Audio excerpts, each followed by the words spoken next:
A formidable U.S. naval strike force, centered around the world's largest warship, the USS Gerald R. has arrived in the Caribbean, the U.S. Navy confirmed. The arrival of the strike group, ordered to the region by President Donald Trump last month, escalates already high tensions with Venezuela and Colombia over U.S. military operations targeting alleged narcotics trafficking vessels.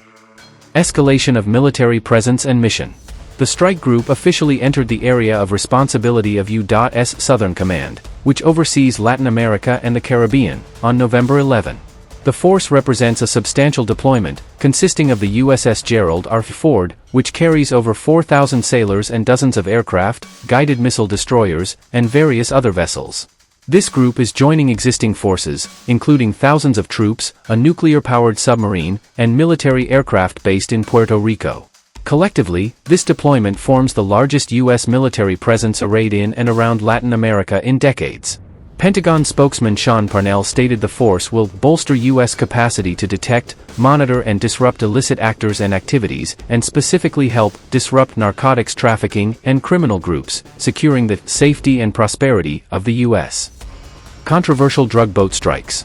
The carrier group's arrival comes amid an ongoing U.S. campaign of strikes against alleged drug boats in the Caribbean and the Eastern Pacific. The Trump administration asserts these attacks are necessary to stem the flow of drugs into the U.S. The U.S. has conducted at least 19 strikes against boats, resulting in the deaths of at least 76 people. Earlier this week, the U.S. announced 2 additional strikes in the Pacific that killed 6 people. Beyond escalating tensions with regional governments, these aggressive actions have raised serious human rights and due process concerns among international observers. Regional opposition and diplomatic fallout. The military maneuver has ignited strong diplomatic friction. Venezuela's response.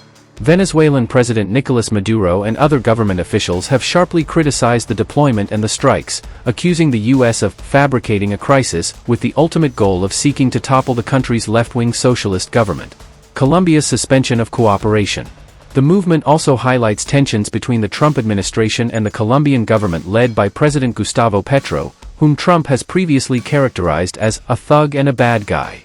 On Tuesday, Petro ordered his country's public security forces to suspend intelligence sharing with U.S. agencies until the drug boat attacks in the Caribbean cease. Writing on X, Petro insisted that the anti-drug fight must be subordinated to the human rights of the Caribbean people. Despite the friction, the Colombian government continues its own internal struggle against drug groups. Colombian military officers reported on Tuesday they launched deadly airstrikes against a drug-running guerrilla group in the Amazon region, killing 19 people. Petro has also faced criticism and U.S. sanctions for his perceived hesitant response to certain drug trafficking groups. Trump's stance on future action. Earlier in November, President Trump sought to downplay suggestions of an imminent war or plan to topple the Venezuelan government.